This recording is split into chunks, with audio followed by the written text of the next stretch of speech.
제12회 국가통계방법론 심포지엄, 지금부터 첫 번째 세션을 진행하겠습니다. 모두 자리에 좀 착석해 주시기를 부탁드리겠습니다.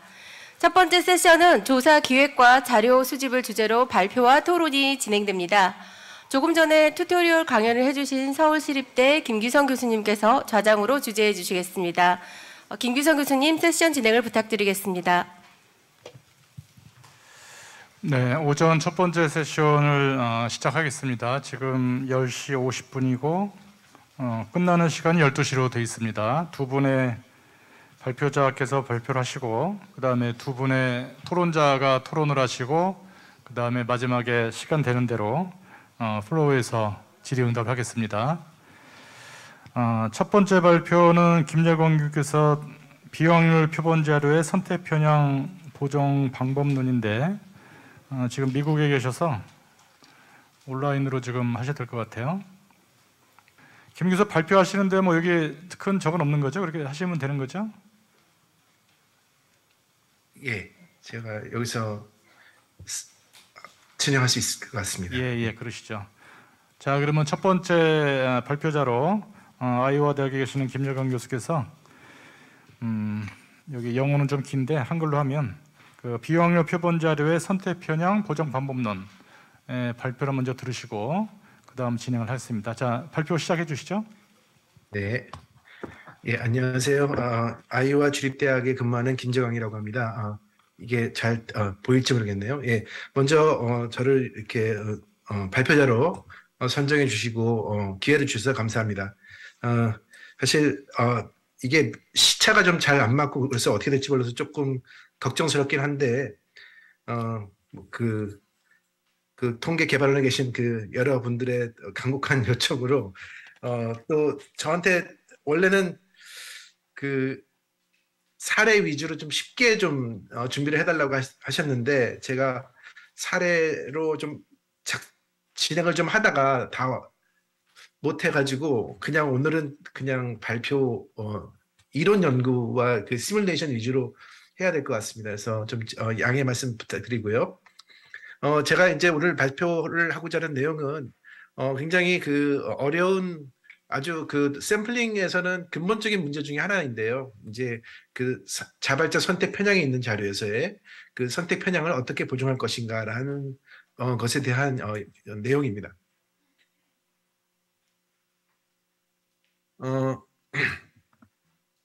일단 가정을 어떤 XY라는 확률 변수가 모집단 F의 IID 샘플이라고 하겠습니다. 그럴 때 제가 지금 빨간색으로 쓴 거는 그 F 빨간색으로 표현하는 거는 이제 모른다는 의미입니다. 모르는 어떤 분포인 거죠. 그런데 우리가 XY를 모집단 전체에 대해서 관측하는 것이 아니라 XY가 델타 이퀄 to 1인 경우에 대해서만 관측이 되는 겁니다. 그래서 즉 이게 델타가 이제 지시 변수가 되는 것이죠. 그래서 델타 equal to 1 if xy observed 0 otherwise. 그러면 이제 이게 일종의 그 미싱 데이터 문제처럼 생각을 해가지고 그러면 가정을 어떤 파이 xy 그러니까 이제 이 델타의 분포가 어떤 베르누이 분포를 따른다고 이제 가정을 할 수 있지 않겠습니까? 그럴 때 이 함수, 이 조건부 기대값, 조건부 프로버티를 보통 이제 성향 함수라고, 성향 점수라고 이제 부릅니다. 이제 리서치 프로블럼은 어떤 이스티메이팅 펑션으로 솔루션으로 정의되는 그러한 파라미터를 추정하는 데 관심이 있고요. 뭐 예를 들어서 세타가 population mean of y라고 한다면 그냥 u 펑션은 세타 마이너스 y 이런 식이 되겠죠. 그러면 만약에 이 파이 xy가 아는 경우에는 아주 문제가 쉽습니다. 결국은 파이 xy를 아는 경우에는 그 성향 점수의 역수를 가중치로 사용을 해서 이제 그 식에다가 풀어주면 되겠죠. 그러면 이게 델타 이퀄 1인 델타 이퀄 트 1인 것에 대해서 우리는 xy를 관측이 하니까 그럴 때 이것을 이제 이 계산이 되는 거죠. 샘플로부터. 그런데 이제 문제는 파이 xy라는 것이 알려져 있지 않고요. 그래서 우리가 이거를 직접 계산할 수가 없습니다. 이퀘이션 1을.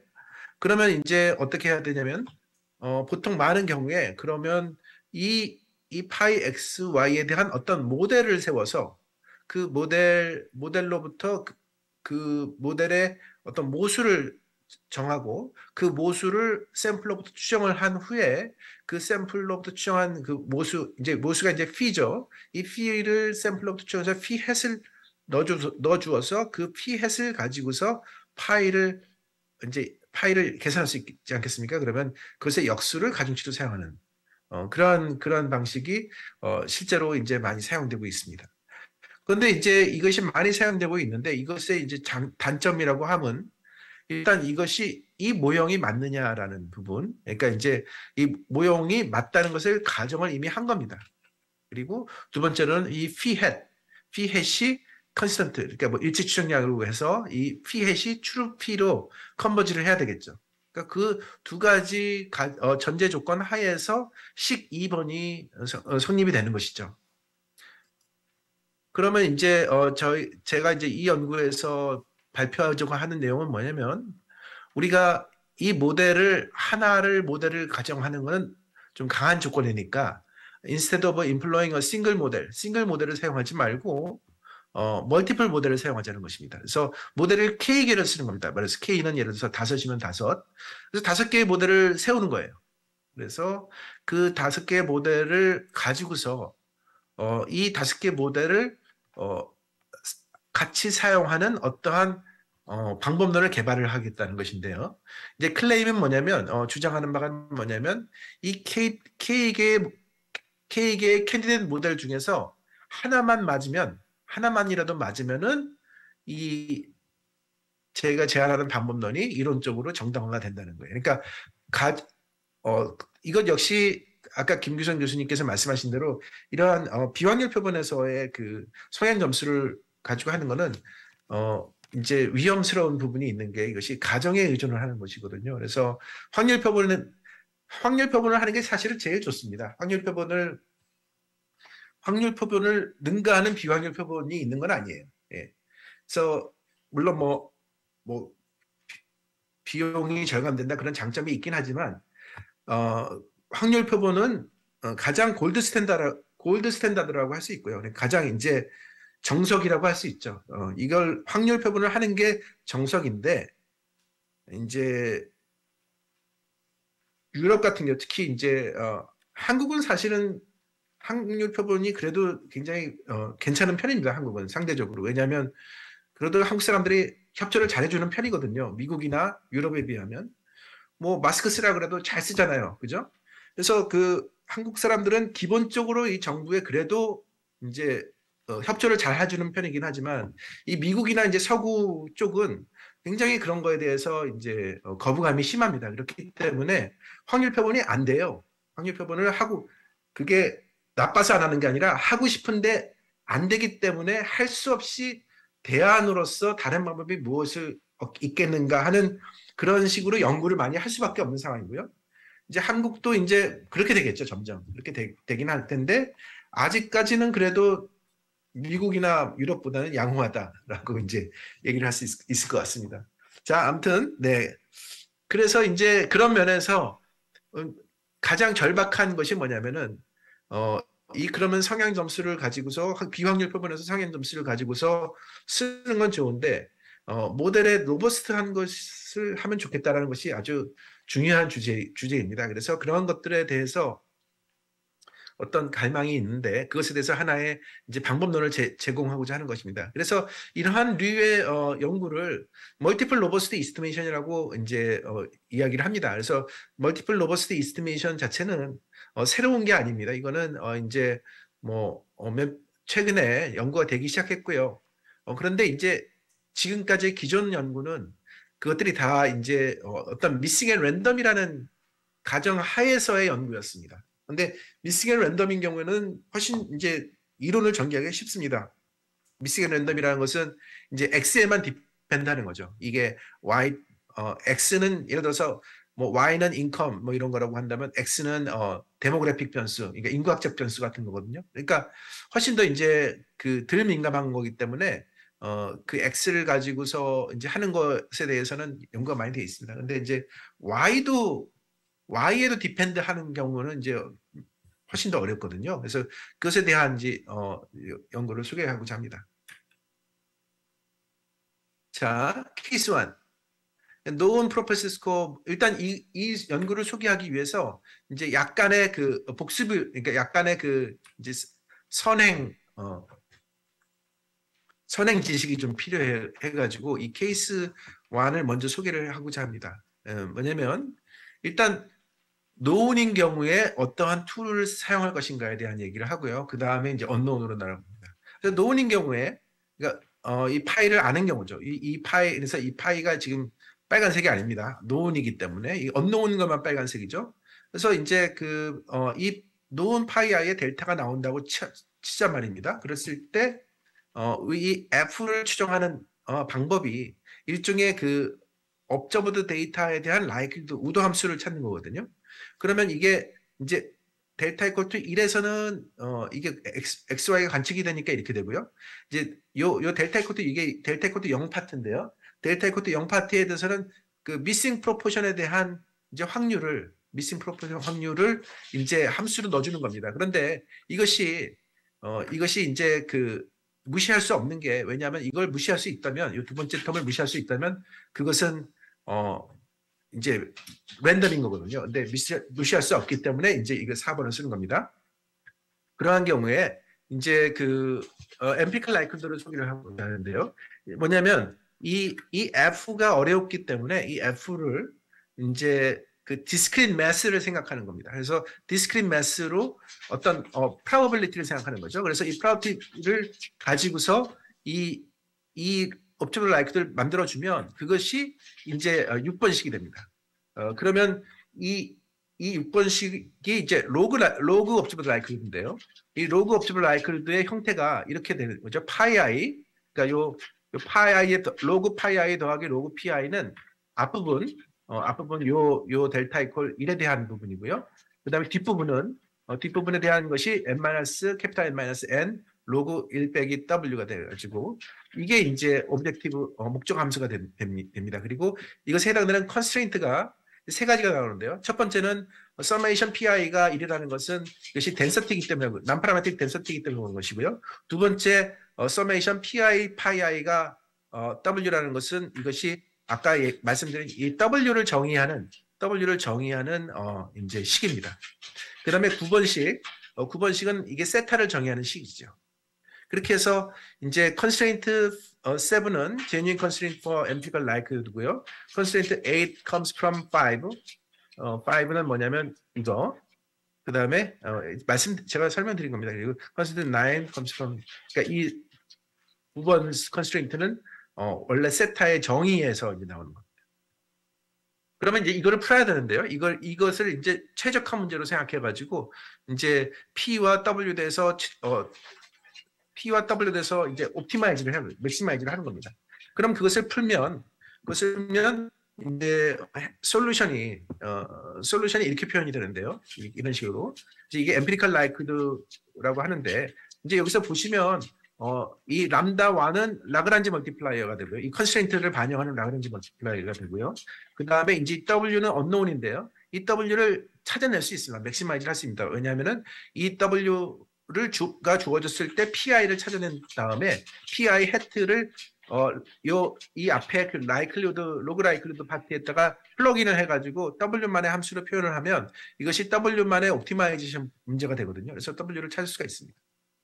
그렇게 돼서 이것을 이렇게 해서 이것을 찾아내면은 W 해트를 여기다가 집어넣어가지고 PI 해트를 계산할 수 있죠. 그럼 그 PI 해트를 집어넣어서 이것을 세타해서 풀면 그것이 maximum empirical likelihood estimator of set라고 할 수 있습니다. 그러면 그것이 뭐냐면은 그 셀렉션 바이어스를, 그러니까 그 파이아이를 아는 경우에 베스트 이스티메이터를 찾아낸 겁니다, 지금. 그래서 그렇게 되는데요. 근데 이제 조금 들여다 보면 이 이 람다가 실제로 람다가 이제 람다 1로 이제 어떤 리미트로 컨버지를 하는데요. 그것이 결국 어디로 가냐면은 1 over pi i가 돼. 그러니까 요게 pi가 pi hat가 1 over pi i로 의 역수로 컨버지를 하는데요. 이 1 over pi i가 뭐냐면은 사실은 호르비츠 탐슨 추정량 디자인 웨이트죠. 디자인 웨이트의 와 같아지는 거죠. 그러니까 이게 엠피리컬 라이트가 복잡해 보이지만 사실은 이 호르비츠 탐슨 추정량을 구현하는 거와 상당히 구조적으로 동일한 거의 동일한 구조를 갖는다는 겁니다. 그러면 이게 어디서 나온 거냐면 이게 어디서 나온 거냐면 사실은 이 컨스트레인트 컨스트레인트 8에서 나온 것이거든요. 그래서 컨스트레인트 8이 사실 이건데 아까 보여드린 이건데 이것이 뭐냐면은 결국은 샘플링 웨이트를 찾아내는 다른 방법인 거예요. 그래서 호르비츠 탐슨 추정에서는 우리가 이 WI를 역수로 해가지고 파이 i를 역수로 해서 그것을 웨이트로 써주는 explicit weighting, 즉 그러니까 뭐 직접적 explicit니까 뭐 표면적, 직접적으로 이제 웨이팅을 한다고 친다면 이거는 이제 옵티마이제이션 문제에 컨스트레인트로 넣어줘서 풀어내는 걸로 푸니까 이것이 implicit weighting이라고 할 수 있겠죠. 그래서 이 implicit weighting으로 해주는 방법을 empirical like로 구현할 수 있다는 것이 이제 첫 번째 메시지입니다. 즉 이게 하나의 그 이제 출발점이고요.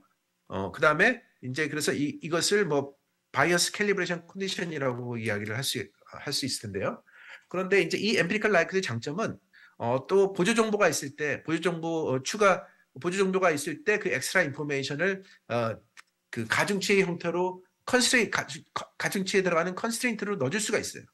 그러면은 무슨 얘기냐면은 나한테 이런 정보가 있으면 이런 정보가 있고 이 population mean of x가 알려져 있는 경우에는 우리가 그 샘플에서 얻어진 xi들의 가중 평균이 population mean of x와 같아지도록 일종의 그 제한 조건을 걸어줄 수가 있겠죠. 그래서 이 제한 조건을 아까 보여드린 그 옵티마이제이션 문제, 그러니까 이 옵티마이제이션 문제에 에디셔널 컨스트레인트를 넣어주는 겁니다.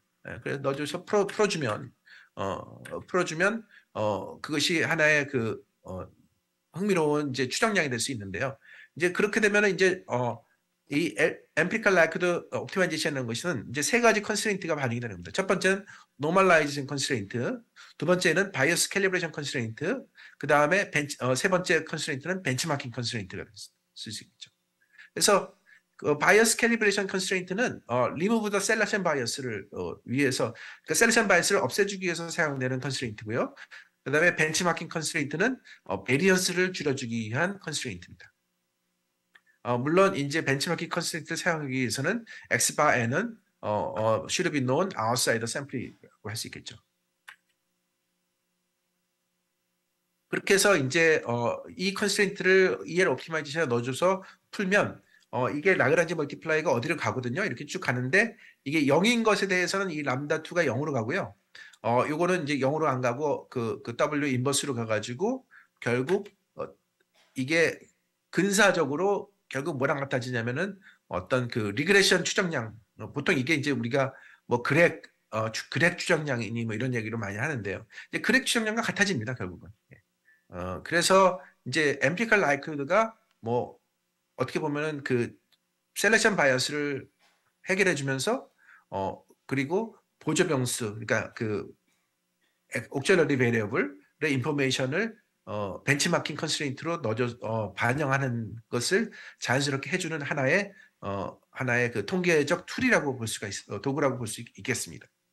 그래서 지금까지 한 내용은 파이 i를 이제 노인인 경우에 대한 일종의 그 소개였고요. 이거는 새로운 게 아닙니다.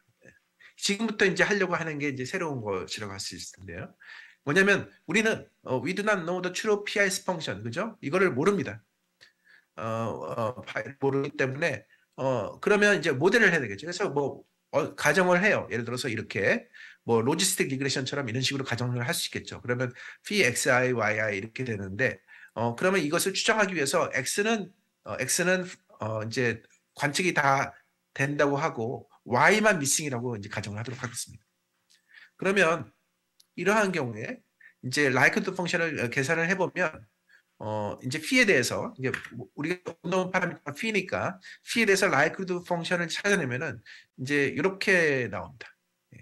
그래서 뭐 보시면은 뭐 복잡해 보이는데 결국 요 p에 관련되어 있는 부분 안에만 보시면은 일종의 베르노이예요. 베르노이 분포. 근데 베르노이인데 이 파이 틸다는 마지널 프로버티죠. 델타 이퀄 1 기분 x에 대한 프로버티인데 그것은 파이 xy를 에 대한 지금 y가 언노운이니까 y를 기대값을 취한 겁니다. y에 대해서. 그래서 파이 xy p를 y에 대해서 기대값을 취해준 것이죠. 그래서 인테그레이션 해준 겁니다. 그렇게 한 후에 이것을 이런 생각을 하나의 모델에 대해서만 하지 말고 K개의 멀티플 여러 개에 대해서도 생각할 수 있지 않겠냐는 것이죠. 그래서 여러 개에서 하면 이제 이런 식으로 파이 K가 되겠죠. 그래서 K는 1부터 캐피탈 K까지. 그리고 트루 모델은 이 K개 중에 하나에 속한다. 이런 식으로. 그러면 이제 프로포즈는 이겁니다. 프로포즈는 뭐냐면 이것을 이제 기대값을 어떻게 계산을 해요. 이 파이 틸다에 대해서. 그러니까 뭐냐면 이 파이 xy인데 요것을 y에 대해서 기대값을 취해서 파이 틸다를 만들어낸 후에 그것을 이제 옵티마이즈를 합니다. 그래서 옵티마이즈를 해줘서 p hat k를 얻어내고요. 그것을 그러면 여러 개가 있으니까 그 여러 개를 다 컨스트레인트 넣어주는 거예요. 지금 이 컨스트레인트 19번 컨스트레인트는 뭐냐면 여러 개의 그 k개의 모델에 대한 컨스트레인트를 넣어주는 겁니다. 그 다음에 이거는 똑같은 그렇게 해서 이걸 풀어준 다음에 그 파이널 p hat을 가지고 이제 20번씩을 풀어내는 것이죠. 그러면 이제 컨스트레인트 19번이 흥미로운 것인데 컨스트레인트 19번은 결국은 K개의 모델, 여러 개의 PS 모델을 다 집어넣는 거죠. 컨스트레인트로. 그렇게 넣어서 이제 해주는 것이 그래서 이것을 멀티플 바이어스 캘리브레이션이라고 이제 이름을 부르겠다고 하고 이제 여기서 테크니컬하게 좀 이제 디테일이 있는데요. 한 가지는 뭐냐면 우리가 이제 어떤 조건이 필요하냐면 K개의 디퍼런 PS 모델이 그러니까 K개 중에 하나는 맞아야 되는 것이고 그리고 두 번째 이 컨디셔널 익스펙테이션을 계산할 때 이 베타 틸다가 코렉트 추정이 컨센트 해야 된다. 그래서 이것을 컨센트 하게 푸는 방법이 두 가지 방법이 가능한데요. 하나는 베리데이션 샘플이 있는 경우 그걸 통해서 베타를 추정한 후에 사용하는 방법이 있고 또는 자오 앤 샤오가 제안한 슈도 ML 방법이 있는데 그 디테일한 것을 생략하도록 하겠습니다. 그래서 그 방법을 가지고 이제 뭐 이론적인 성질을 보일 수 있는데요. 이런 부분은 생략을 하고 시뮬레이션 결과를 보여드리도록 하겠습니다. 그러면 이제 결국 이제 이런 y는 x1과 x2의 리니어 모델을 따르고요. 이제 샘플을 두 가지를 제너레이트 하는데 하나는 프로버티 샘플링 A는 그이고 다른 하나는 프로버티 샘플 B입니다. 샘플 A에서는 심플 랜덤 샘플링을 하고요. 샘플 B는 non 프로버티 샘플로 뽑히는 거니까 이렇게 여러 가지 시나리오로 뽑히는 겁니다. 그래서 지금 네 가지 시나리오로 고려를 합니다. RM1이라는 시나리오로 뽑는 경우, RM2라는 시나리오로 뽑는 경우, RM3라는 시나리오로 뽑는 경우, RM4라는 시나리오로 뽑는 경우 이렇게 네 가지로 해가지고 그 각 경우마다 이제 다 이제 해보는 겁니다. 그럴 때 이제 사용된 방법론은 각 시나리오별로 사용된 방법은 일단 그냥 호르비 탐슨, 그러니까 샘플 A로부터 호르비 탐슨 추정량을 하는 경우가 있고요. 그 다음에 EL1, EL2, EL3는 뭐냐면 지금 EL1은 이 RM1이 맞다고 가정을 하고 RM1 모형 하에서 모델링을 쓴 겁니다. 파이에 대한 모형을. EL2는 RM2에 대한 모형을 사용한 것이고요. EL3는 RM3. 그러니까 각각의 모형, 그러니까 무슨 얘기냐면은 지금 우리는 비교를 하는 거니까 이것도 비교를 하고 호르비 탐슨 이스티메이터도 비교를 하고 EL1, EL2, EL3도 계산을 하고 그 다음에 MEL, 멀티플 EL도 계산을 할 겁니다. 근데 그렇게 해서 그러면 하나, 둘, 셋, 넷, 5개의 추정량을 계산하는 거죠. 5개의 추정량을 계산하는데 여기서 EL1, EL2, EL3는 싱글 모델을 사용한 것이고요. 이제 MEL은 3개의 모델을 다 사용한 겁니다. 3개의 모델을 다 사용을 해서 이제 엠피리컬 라이크도 풀어낸 거죠. 그래서 결과를 보겠습니다. 그래서 이제 뭐냐면 시나리오 1에서는 지금 5개의 추정량을 계산했습니다. 그래서 시나리오 1에서는 일단 호르비 탐슨 이스티메이트 지금 박스 플랫이 뭐냐면 이 0을 중심으로 이게 지금 평균이 이렇게 있으면 이게 언바이즈드인 겁니다. 그죠? 그래서 호르비 탐슨 추정량은 언바이즈드인데 베리언스가 크다. 그죠? EL1은 언바이즈드이면서 베리언스가 굉장히 작죠. EL2는 언바이즈드가 아니에요. 바이어스가 있습니다. EL3도 바이어스가 있습니다. 왜냐하면 틀린 모델을 사용했으니까. EL2는 이 모델을 사용한 것이고 EL3는 이 모형을 사용했는데 트루 모델은 이 모델 30번 모형이거든요. 그러니까 RM1에서는 EL1이 베스트인 겁니다. 그런데 MEL은 우리가 지금 제안하고자 하는 추정량은 얘는 EL1보다는 못하지만 그래도 나름 괜찮죠. 호르비 탐슨보다는 좋죠. 그러면 이제 시나리오가 바뀌었습니다. 시나리오가 바뀌어가지고 이제 RM2 시나리오에서는 EL1은 틀렸어요. 왜냐하면 이제 바이어스가 생겨요. 왜냐하면 얘는 모델이 틀렸기 때문에. 그러니까 EL1, EL2, EL3는 모델 디펜던트인 거예요. 그 모델이 맞으면 맞지만 그 모델이 틀리면 틀리는 거고. 근데 MEL은 흥미로운 것은 MEL은 모델이 틀려도 셋 중에 하나는 맞는 거기 때문에 맞다는 가정하에서는 이게 언바이스가 되는 거예요. 그렇죠? 여기도 마찬가지입니다. 이것도 MEL이 여기도 지금 셋 중에 하나가 그러니까 EL3에서 RM3는 EL3가 맞는 모형이니까 이게 MEL이 되는 겁니다. 심지어 RM4는 자 보시겠습니다. RM4는 뭐였냐면 이거예요. 이런 모형이에요. 그러니까 이건 굉장히 위얼드한 모형이거든요. 뭐냐면 이 지금 셀렉션 프로퍼티를 XY의 함수로 만들어내는 어떤 XY의 어떤 함수인데 굉장히 이게 뭐 잘라가지고 이쪽은 이거고 이쪽은 이렇게 되고 뭐 이런 거잖아요. 그러니까 굉장히 이상한 함수예요. 마무리 부탁드립니다. 네. 그래서 그러한 경우에도 심지어 퍼포먼스가 괜찮다는 것입니다. 그래서 결론으로 이제 마지막 결론입니다.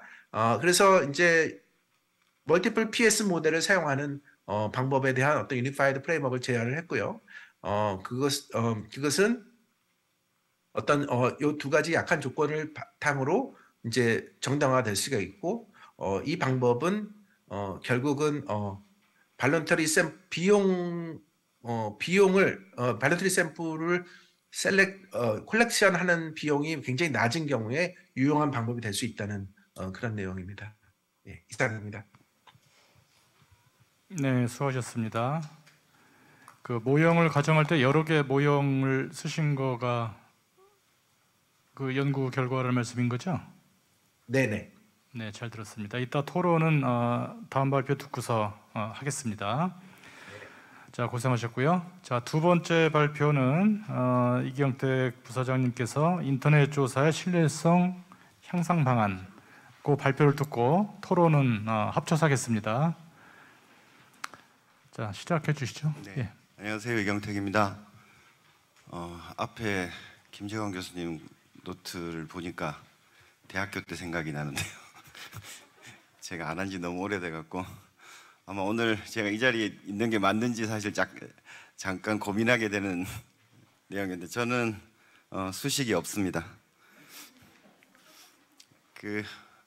사실 오늘 저한테 강의 요청을 하셨는데 지금 제가 많이 드릴 수 있을지 잘 모르겠지만 일단 공공 말고 민간에서 이제 어떻게 하고 있다라는 것을 좀 알려드리는 정도로 좀 말씀을 드리려고 합니다. 제목은 인터넷 조사 신뢰성 향상 방안인데요. 먼저 인터넷 조사 간단히 보고 두 가지 파트에 대해서 말씀을 드리겠습니다. 뭐 다들 아시겠지만 지금 이 장표에 회색으로 있는 게 그 면접 조사의 비중인데요. 이 비중은 상업 조사, 그러니까 조사 회사들이 하는 조사, 상업 조사 회사들이 조사 방법별로 매출이 얼마다 뭐 이런 걸 집계를 해서 낸 비중입니다. 그래서 전체 100에서 보시면 이제 면접이 항상 30%를 웃도는, 과거에는 조금 더 했습니다. 40%도 좀 넘었는데요. 그렇게 이제 있는데 결국 이제 개별 면접 조사죠. 개별 면접 조사가 우리나라의 이제 가장 대표적인 조사 방법이었다라는 것이고요. 2000년대 중반부터 그 온라인 조사, 지금 오늘 제가 말씀드린 인터넷 조사는 온라인 조사와 모바일 조사를 조금 묶어서 말씀을 드릴 텐데, 온라인 조사를 필두로 해서 그 조금씩 성장해 나가다가 최근에는 거의 40%까지, 이게 아마 아시겠지만 코로나로 인해서 면접 조사를 할 수 없는 환경들이 생기다 보니까 상업조사 쪽에서는 이렇게 많이 커지게 됐습니다. 올해 자료는 아직 없지만 올해도 아마 이 정도 선에서 또는 조금 낮은 선에서 이제 진행이 되지 않을까. 그래서 인터넷 조사가 관심을 많이 받고 있다, 이렇게 말씀드릴 수 있겠습니다. 인터넷 조사의 성장 배경은 보시는 바와 같이 여러 가지로 볼 수 있는데, 뭐니 해도 이거죠. 합리적인 비용으로 빨리 할 수 있다. 이게 이제 가장 큰 장점으로 회자가 되고 있는데요. 그 이유, 이렇게 이제 빨리 할 수 있는 이유가 뭐냐? 이건 뭐 프로그램도 아니고 다른 모든 것보다 대규모 패널, 오늘 뭐 아침부터 계속 패널 얘기가 나왔는데요. 자발적인 패널들이 등장함으로써, 그러니까 응답자 집단이 확보가 되기 때문에 빨리 합리적인 비용으로 할 수 있다인데요. 결국 이렇게 하다 보니까 이제 사이드 이펙트가 비확률 추출이 일상화됐다가 되고, 아마 오늘의 주제가 아닌가 싶습니다. 당연히 이제 비확률 추출을 하다 보니까 정부 공공조사 쪽에서는 이제 성장 속도가 빨리 올 수가 없고, 아무래도 이제 상업조사 쪽에서, 마케팅 조사 쪽에서 좀 더 빨리 발전할 수밖에 없었고요. 주로 이제 하는 방법은 이제 할당 추출을 쓰다 보니까 그러니까 조사표가 크게 두 가지로 나누면 선정 질문 부분과 본 질문이 있을 때 선정 질문을 통해서 적격 응답자를 발라내는 그러한 방식으로 진행이 되었습니다.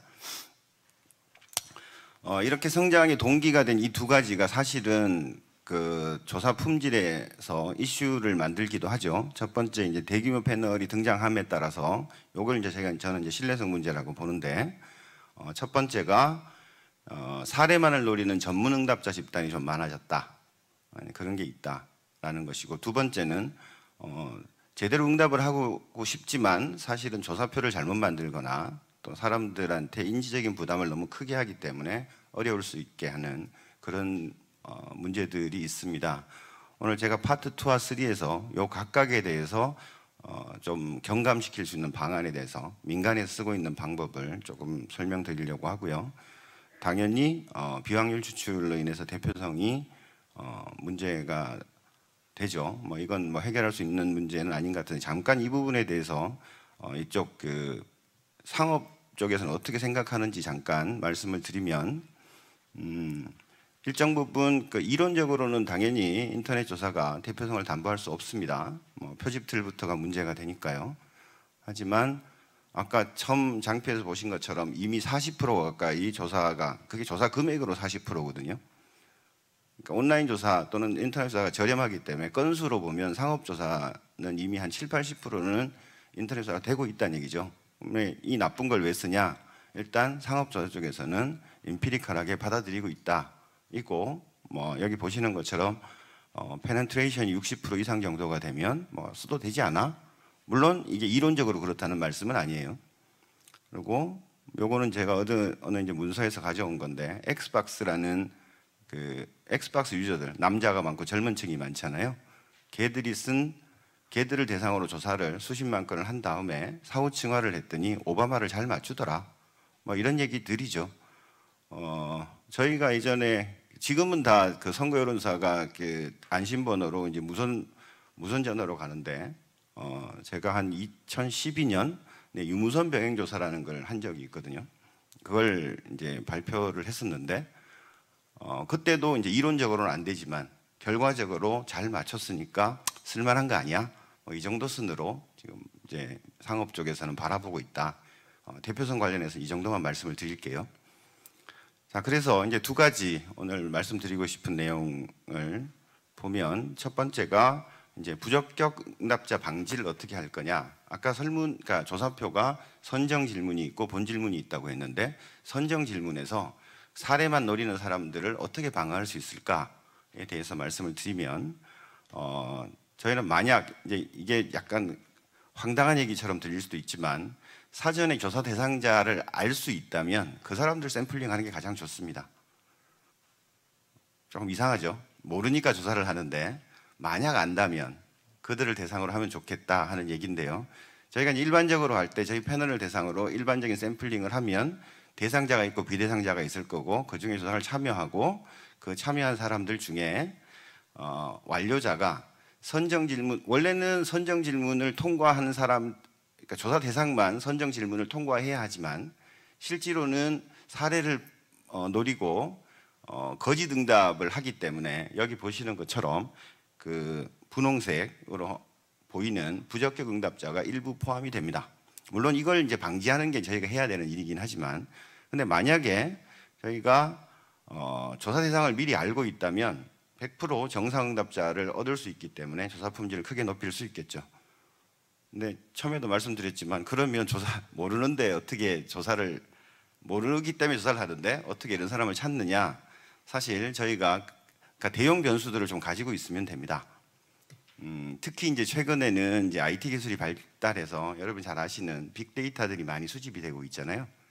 그러니까 응답자 집단의 빅데이터를 가지고 있으면 그 가지고 있는 그 빅데이터 결과 행동 데이터를 가지고 샘플링을 하면 부적격 응답자를 사전에 방지하는 그런 효과를 가질 수 있습니다. 지금 보여드리는 건 저희 회사에서는 이걸 이제 패널 빅데이터라는 플랫폼이라고 말씀을 드리고 있는데, 저희가 원래는 보시는 그 온라인 조사 또는 인터넷 조사를 위해서 패널들을 다 모집을 했는데요.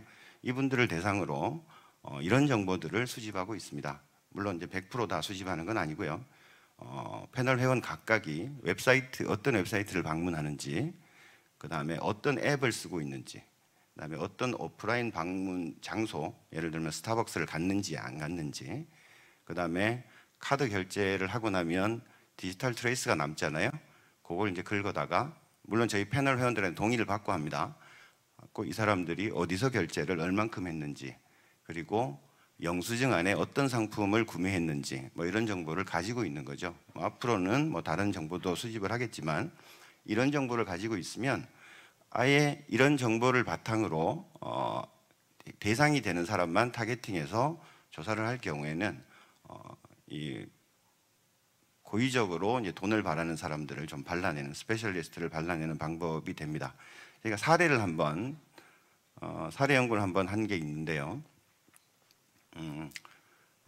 이 연구에서는 이제 적격 응답자하고 부적격 응답자의 차이가 얼마나 나는지를 좀 도드라지게 보이려고 선정 질문을 아주 잘하거나 이렇게 하진 않았습니다.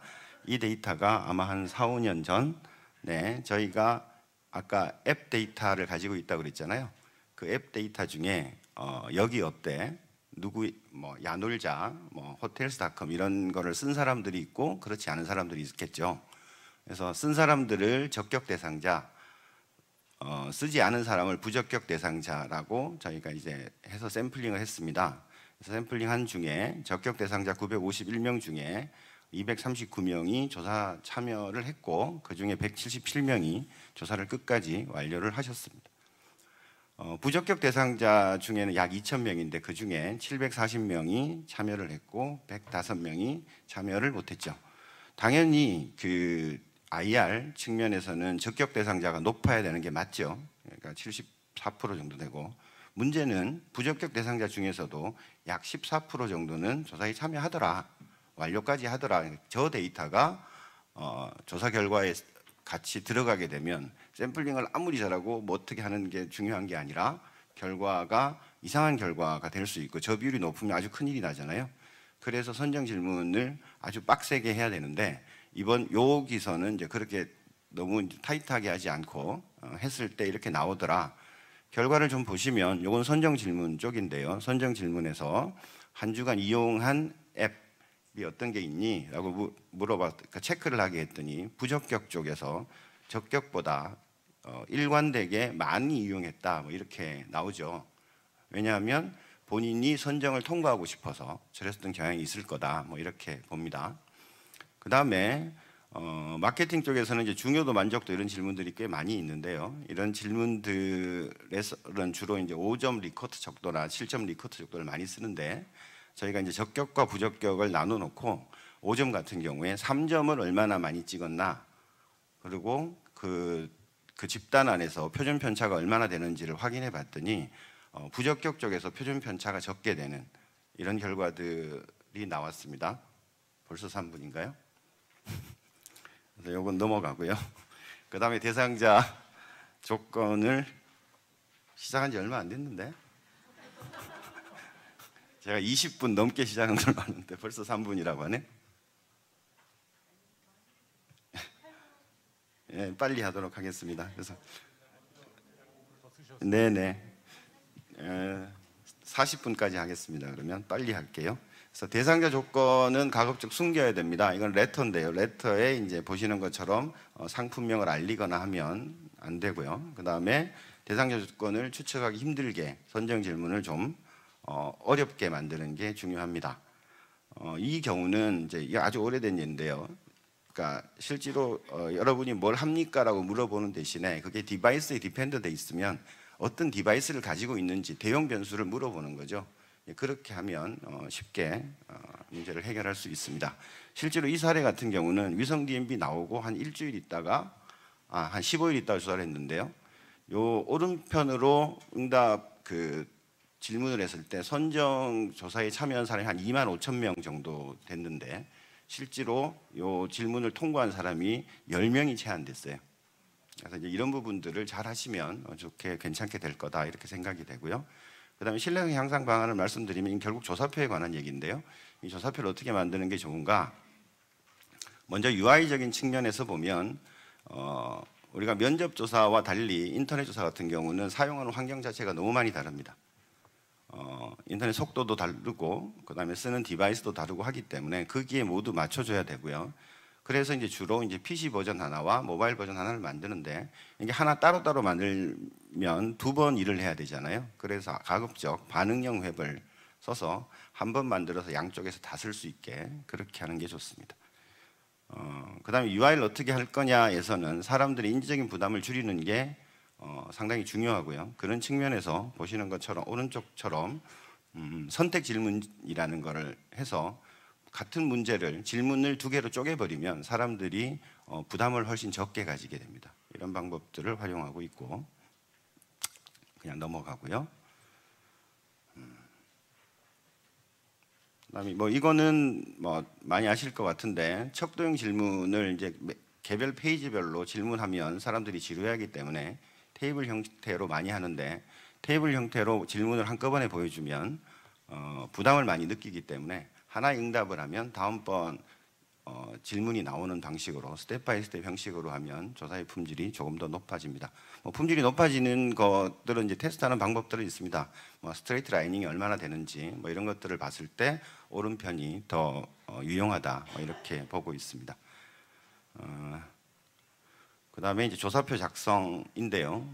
조사표 작성은 워낙들 잘 하시니까 온라인 인터넷에 관한 것만 좀 말씀을 드리면 요 장표는 저희가 이제 저희들 패널들한테 조사 요청을 할 때는 이 응답 시간이 얼마 정도 됩니다라고 미리 알려드립니다.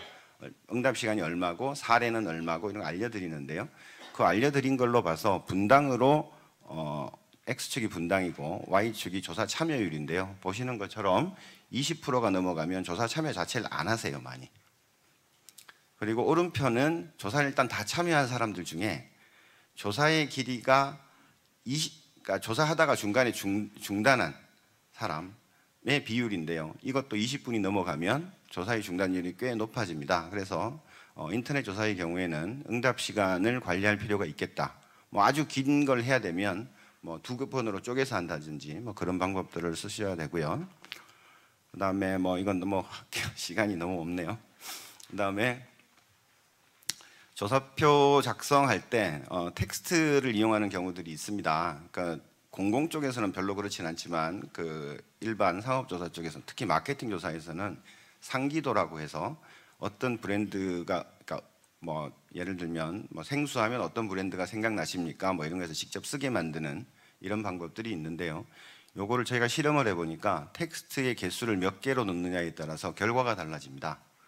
그래서 5개로 하면 사람들이 아무래도 한 3개 정도는 응답해 주시는 것 같고, 한 10개를 하면 한 5개 정도는 응답해 주시는 것 같아요.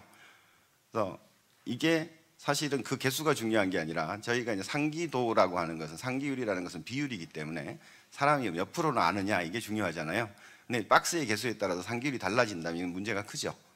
특히 트래킹 조사에서 이런 문제가 있기 때문에 이런 점은 좀 조심하셔야 된다. 이게 제가 상기도를 갖고 말씀을 드리지만 아마 다른 쪽에서도 이건 아마 좀 생각해 보실 문제가 아닌가 생각이 됩니다. 그다음에 그 인터넷 조사 같은 경우는 일반적으로 그 검증 자체가 많지 않고, 그리고 검증하기가, 숫자 같은 경우는 검증하기가 굉장히 어렵습니다. 그래서 숫자 같은 경우는 특히나 단위를 준다든지 한번 그 입력을 했을 때 우리가 생각하는 레인지를 벗어나면 다시 한번 확인하게 하는 등의 조처들을 할 필요가 있고요. 그다음에 뭐 인터넷을 이용하니까 비주얼 자료를 적극적으로 이용하는 거, 이건 너무나 당연한 얘기인데, 이것도 저희가 파이로스를 해봤던 결과 왼쪽에 걸로 했을 때 스타벅스가 한 20%가 나왔는데요. 이 시점이 언제냐면 스타벅스 컵커피가 나오고 한 달 정도 된 시점이었습니다. 그 전에 이제 병커피는 있었고요, 편의점에. 그런데 저희가 컵커피라고 밑줄을 그어놨음에도 불구하고 사람들은 제대로 안 읽고 병커피를 생각하고 찍게 되는 거죠. 근데 오른편처럼 이미지를 같이 보여줬더니 5%가 채 안 되게 나왔어요. 그래서 이런 이미지를 잘 이용하실 필요가 있다, 이렇게 말씀드리고, 그다음에 인터넷 조사를 하면 이런 유혹들이 있습니다. 슬라이드, 그러니까 IT를 활용하는 측면에서 이 슬라이드로 이렇게 쓰려고 하는 거죠. 근데 사람의 마음을 0부터 100까지 측정해봐라. 우리가 62, 63을 구분할 수 없잖아요, 척도에서. 5점도 어려운데. 그래서 이런 것들을 안 쓰시는 게 좋겠다. 그 다음에 이제 뭐 공공 쪽에서 이런 게 있는지는 모르겠습니다만, 속성 질문이요. 속성 질문을 할 때 기타, 그러니까 테이블 영어로 할 때 기타를 넣으시면 안 됩니다. 온라인 조사 같은 경우는 다 입력을 해야 보통 다음 버튼에서 다음 페이지가 나오게 돼요. 보통 그러시죠. 그런데 이제 기타를 하게 되면 속성에 기타에다가 입력을 해야 되고, 근데 사람 응답자 입장에서는 자기가 연구자도 아니고 그 기타를 자기가 막 생각해내는 게 너무 어렵잖아요. 그래서 안 쓰고 다음을 누르면 답변해야 된다고 하고, 그래서 아무거나 해갖고 하면 우리는 쓸 수 있는 데이터가 아니잖아요. 그래서 이런 부분들 좀 조심해 주시고, 그 다음에 뭐 질문에 바로 답변할 수 있는, 그러니까 로테이션, 그리고 이제 하나 좀 말씀을 드리면, 로테이션이 이제 그 편향을 줄인다고 생각해갖고 사람들이 모든 걸 로테이션을 쓰는 경향들이 있는데, 실제로 판단을 요구하지 않은 알고 있는 거, 예를 들면 내가 피고 있는 담배, 그럼 바로 머리에 올라오잖아요. 그런 건 굳이 로테이션을 해갖고 사람들을 골치 아프게 만들 필요가 없다. 그러니까 가나다 순으로 하는 게 더 낫다. 뭐 이런 식의 얘기들입니다. 시간이 다 된 관계로 여기까지만 하겠습니다. 예, 고맙습니다. 일단 이제 토론 이후에 또 질문할 때 그때 말씀 못하신 거 있으면은 마지막에 발표자 답변 시간 있으니까요. 자, 지정 토론이 2분이 계십니다. 순서대로 그 김정환 교수님 발표에 대한 토론을 김서영 과장님께서 한 5분 정도 해주시면 되겠습니다. 지정 토론 부탁드립니다.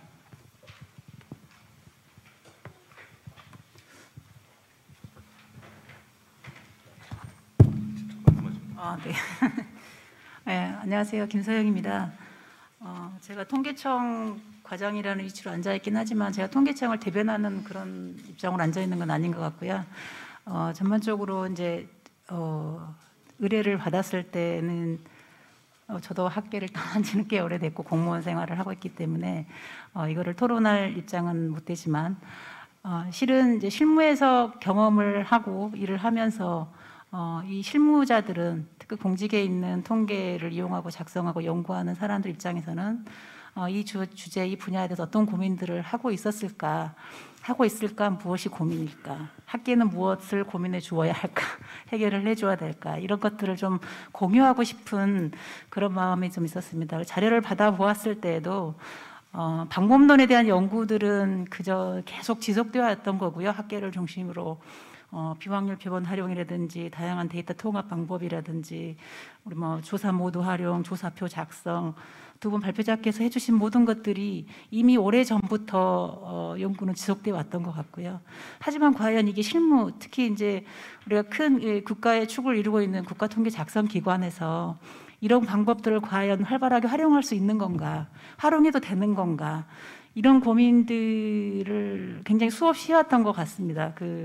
실은 제가 이제 저도 개발원에서 근무한 적이 있었고 그때부터 이런 것들에 대한 관심을 가지고 연구를 해본 경험도 있지만 지금 이 자리에서 오늘 또 이런 저희가 논의를 하고 있다는 것은 여전히 우리가 해결하지 못하고 있고 김기성 교수님이 튜토리얼에서 말씀하셨지만 쉽지 않은 분야인 것은 분명하다. 하지만 언젠가는 해야 될 분야인 거라는 건데 그 언제가 좀 빨리 왔으면 좋겠다라는 게 개인적인 바람이고 국가통계작성기관에서도 바라고 있는 바가 아닌가 싶습니다. 실은 이제 제 기억이 맞는지는 모르겠지만 저는 개인적으로 비확률 표본에 대한 국가통계에서 활용할 수 있으면 좋겠다는 바람이 굉장히 크고요. 익히 아시겠지만 이미 민간에서는 비확률 표본들을 아마 나름 적극적으로 나름의 방법들을 가지고 활용을 하고 계실 거라고 생각은 합니다. 그럼 과연 국가통계에도 이런 것들을 사용할 수 있을까? 허용을 해주실까요, 국민들이? 또는 학계에서? 이런 이제 질문들을 수없이 하고 있는데요.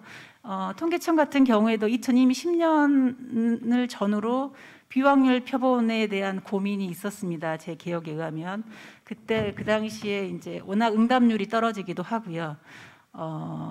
하지만 그 응답률이 떨어진다라는 것이 민간이 생각하는 그런 수준은 아닙니다만은 여전히 상대적으로 시간이 흐르면서 응답률이라는 건 떨어지게 되어 있고 그 응답이 랜덤하지 않고 어느 바이어스가 일어나는 응답들이 일어나다 보니 이런 것들을 어떻게 해결할 수 있을까? 그리고 적극적으로 이 조사에 응하겠다고 하는 사람들 표본 또는 자원할 수 있는 그런 표본들을 활용할 수 있지 않을까라는 그런 고민들을 2010년도에 이미 시작을 했던 것 같습니다. 그래서 그런 연구를 아마 개발원을 중심으로 본청하고 같이 했던 경험이 있는데요.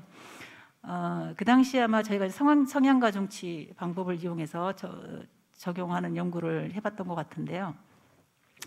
결론은 지금 기억에 의하면 바이어스 조정이 쉽지 않다. 그리고 바이어스, 제가 이건 질문을 좀 던져보고 싶은 부분이기도 합니다. 선택 바이어스라는 것들이 어느 정도 보정이 되어야 이것이 보정되었다고 할 수 있을까? 되게 심플한 질문인 것 같기도 하고 되게 어리석은 질문인 것 같기도 한데요. 실제로 실무에서는 이런 고민들을 하게 됩니다. 이론적인 거와 달리 실무에서는 어떤 수준이면 받아들일 수 있는 건가? 우리가 나름의 신뢰 구간 분산, 나름의 방법 측정 도구들을 가지고 얘기를 하고 있지만 실질적으로 현장에서는 이런 것들을 정의하고 고민하는 게 그렇게 쉬워 보이지는 않습니다. 쉽게 결정할 수 있는 문제도 아닌 것 같습니다. 이제 그런 관점에서 보면 아까 이경택 부사장님 발표하셨지만 이런 인터넷 조사의 기법을 나름의 비확률 표본의 방식으로 사용을 하고 수집을 잘 해서 잘 적절한 방법으로 처리를 하면 된다라고 하셨는데요. 아마 그 답을 김재환 교수님이 하신 게 아닌가. 적절한 방법이라는 게 그럼 무엇일까라는 이제 고민을 저희들이 항상 하고 있는 거고요. 그 적절한 방법이라는 게 학계에서 말하는 것처럼 명백한 방법과 노하우는 없는 것 같습니다. 자료의 특성과 환경과 내 주어진 정보 양에 따라서 어떻게 적용할 것인가, 어떤 방법을 쓸 것인가는 결정해야 되는 문제인 것 같고요. 이거는 계속 학계와 공공기관 또 국가통계작성기관, 통계작성기관 유기적으로 먼저 제시를 하고 방법론을 주고 방법론을 적용을 하는 그런 관계로 계속 연쇄의 고리처럼 가는 것 같습니다. 제가 김정현 교수님 발표에 대해서는 이제 발표자를 보면서 들었던 생각이 10년 전만 해도 저희가 성향가중치 모형을 쓸 때에는 싱글 모형을 썼던 거죠, 실은. 그리고 이제 파일을 알고 있었던 경우였던 것 같고, 근데 지금은 이제 실은 그런 정보가 많이 없고 추정을 해야 되는 상황이고, 싱글 모형으로는 분명히 바이어스가 있을 것이고, 이 모형에 대한 저희가 구체 모형을 명시적으로 만들 수가 없기 때문에 뭐 이런 것들을 어떻게 가정할까. 항상 모형을 쓸 때는 항상 두려움이 그런 거죠. 이 모형이 맞나? 내가 설정한 모형이 맞나? 이런 이제 항상 고민과 걱정이 있기 마련인데, 이제 싱글 모형으로 안 되는 그런 부분들을 멀티플 모형을 써서 이제 해결할 수 있는 나름의 좀 해결 방안을 제시한 그런 것 같은데, 질문을 드리면서 제 이제 토론을 좀 마치고자 하는데, 토론이라기보다는 마치고자 하는데요. 그 멀티플 모형을 하실 때 교수님, 과연 그 멀티플 모형 안에 정답 모형은 있었을까라는 고민이 하나 들고요. 그 멀티플 모형은 도대체 어느 정도 설정하는 게 보편 타당할까? 뭐 이게 정보의 양이나 다양한 어떤 정의의 이제 가정, 그걸 기초로 가정을 해야 될 것 같긴 하지만 좀 그런 궁금증이 생겼었습니다. 발표자를 제가 들으면서. 거기에 대한 가능하시면 답변을 주셔도 되고요. 아니면 다음 기회에도 그 좀 긴 세미나를 통해서 저희가 할 수 있는 기회를 가졌으면 좋겠습니다. 감사합니다. 예, 토론 잘 들었습니다. 그 두 가지 질문을 아주 어려운 걸 던지셨어요. 이따 저 김재환 교수께서 답변할 수 있으면은 이따가 간단하게 해주시면 될 것 같습니다. 자, 고생하셨고요. 자, 두 번째 발표 인터넷 조사 신뢰성 향상 방안에 대한 토론을 신천을 교수님께서 한 5분 정도 간단하게 해주시겠습니다. 예, 부탁드립니다. 네, 안녕하십니까. 저 소개받은 서울시립대 도시사학과에 있는 신인철입니다. 먼저 제가 이제 요 심포지엄에 몇 번 왔었는데 오늘 또 토론의 기회를 주셔서 너무 감사드립니다. 저는 이제 두 번째 발표에 대한 그 토론을 맡았는데, 본격적으로 저희가 이제 말씀을 드리기 전에 그 두 가지를 조금 구분할 필요가 있을 것 같습니다. 우리가 흔히 말하는 이 웹서베이가 그 모집단이 무엇이냐, 그다음에 이제 조사 방법이 무엇이냐에 따라서 조금 내용들이 좀 다른데요. 그러니까 모집단은 이제 일반적으로 가장 많이 여러분들 알고 계신 것처럼 모집단은 이제 웹패널 회원을 대상으로 해서 뽑고, 그다음에 그 웹을 통해서 조사하는 방식, 이게 이제 전형적인 웹서베이 방식이고, 최근에는 이제 코로나로 인해서 그 모집단을 일반적으로 이제 오프라인에서 확률 샘플을 통해서 추출을 하고 대신 응답을 뭐 QR 코드라든지 카카오톡이라든지 뭐 이런 다양한 웹 그 플랫폼을 이용을 해서 응답자들이 응답하게 하는 방식, 이런 거를 흔히 우리가 이 오후에 발표하시게 될 비대면 조사라고 많이 그 통칭하는 것 같습니다. 그래서 비대면 조사에 관심 있으신 분들은 꼭 오후 세션에서 들어보시면 좋을 것 같고요. 특히 이제 통계청이 최근에 그 사종에 대해서 비대면으로 전환을 해가지고 지금 추진을 하고 있거든요. 그래서 그 다양한 그동안 이제 하셨던 과정에서 발생했던 문제들을 좀 보실 수 있어서 큰 의의가 흥미로울 것 같습니다. 잘 들어주시면 좋을 것 같고, 그다음에 두 번째 방식은 뭐 전문가 델파이 조사에서도 많이 활용하는 방식입니다. 근데 이제 오늘 발표된 그 사례는 앞서 처음에 말씀드렸던 전형적으로 저희가 상상하는 웹 패널에 있는 그 사람들을 대상으로 해서 웹을 통해서 조사하는 방식, 요거를 말씀드립니다. 근데 이제 사실 그 방금 이제 서기관님께서 말씀하신 것처럼 통계청에서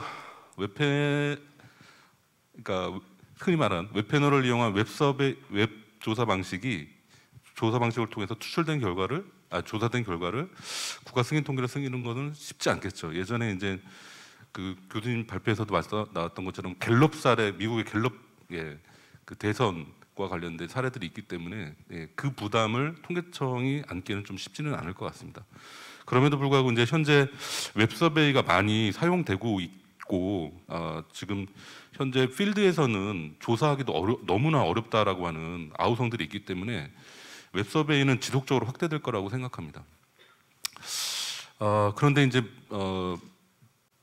특히 제가 이제 그 두 번째 발표에서 상당히 좀 흥미로웠었던 그 제안 중에 하나가 바로 이제 타겟 샘플링이라고 하는 방식입니다. 그러니까 웹 패널에 참여하고 있는 회원들 자체가 어떻게 보면 아까 교수님의 발표처럼 자의적 표본이기 때문에 거기서 생길 수 있는 바이어스들을 최소화할 수 있는 방법으로 타겟 샘플링을 쓸 수 있을 것 같긴 한데, 사실 요거는 마케팅 조사에서는 유용할 것 같습니다. 그러니까 특정한 목적을 가지고서 대상을 선정을 하고 그 사람들 그 목적에 맞는 사람들을 선정해서 조사하는 것은 타겟 샘플링은 상당히 유용할 것 같긴 한데, 일반적으로 가치나 인식 같은 것들을 조사하는 그런 일반적인 사회 조사에 이 타겟 샘플링 방식이 이를 적용했을 때 흔히 이제 우리가 비확률 표본에서 제기될 수 있는 그런 바이어스 문제를 충분히 커버하기에는 조금 여전히 한계가 있겠다. 결국엔 그거는 첫 번째 발표에서 해주셨었던 그 칼리브레이션 방식의 어떤 보정으로 현재로서는 할 수밖에 없는 그런 상황인 거는 맞는 것 같습니다. 그리고 또 하나 이제 되게 흥미로웠던 점은 그 조사표, 그러니까 웹 서베이에서의 그 조사표 설계라든지 그다음에 그 UI를 구성하는 과정에서 어떻게 하면 응답자 편향을 최소화할 수 있는지에 대한 노하우들을 사실 지금 갖고 계셨던 노하우를 대중에 공개를 해주신 거거든요. 이게 자산인데 그래서 상당히 좀 감사드리면서 특히 이제 그 제안해 주신 내용 중에 이제 선정 질문이라고 하는 내용들이 있었는데 사실 결국엔 이게 응답자들을 최적의 응답자들을 선정을 하고 그 사람들로 하여금 유효한 응답을 도출하기 위한 과정일 것 같습니다. 예전에도 저도 조사학회에서 유사한 방법으로 이게 트랩 퀘스천이라고 해서 함정 질문을 넣어가지고 한번 그 결과가 어떻게 달라지는지를 한번 실험을 해서 결과를 발표한 적이 있었는데 좀 아쉽게도 그 발표를 했을 때 대중들의 관심은 연구자들의 관심은 그렇게 크지 않았습니다. 왜냐하면 왜 굳이 비확률 표준인 그 웹서베이를 이용을 해서 거기서 발생하는 바이어스를 굳이 잡으려고 노력하냐? 그냥 확률 샘플을 해서 하는 그런 것들을 그냥 쓰면 되지라고 하는 약간의 그런 그런 생각들이 좀 있으시더라고요. 그래서 사실 제가 말씀드리고 싶은 거는 결국에는 지금 통계청과 통계개발원에서 계속해서 인지 실험을 비롯해서 그동안 쌓아오셨던 노하우들, 그다음에 조사 기관에서 쌓아오셨던 노하우, 그다음에 이 분야에 많은 관심을 갖고 계신 그 연구자들이 있습니다. 그래서 이분들이 실제로 좀 주제를 좀 정해서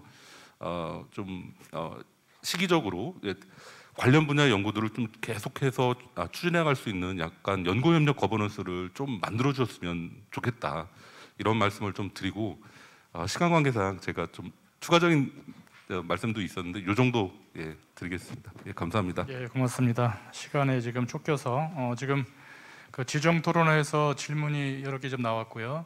그 저자 답변을 듣기 전에 플로어에 계신 분 중에 혹시 지금 여기 댓글에도 몇 개 질문이 올라오긴 했는데 한두 개 정도 같이 받아서 발표자께서 한꺼번에 묶어서 답변하는 식으로 하겠습니다. 혹시 한두 분 정도 간단한 질문 있으면 지금 해주시고요. 아니면은 그 발표자가 바로 질문에 대한 답변하도록 하겠습니다.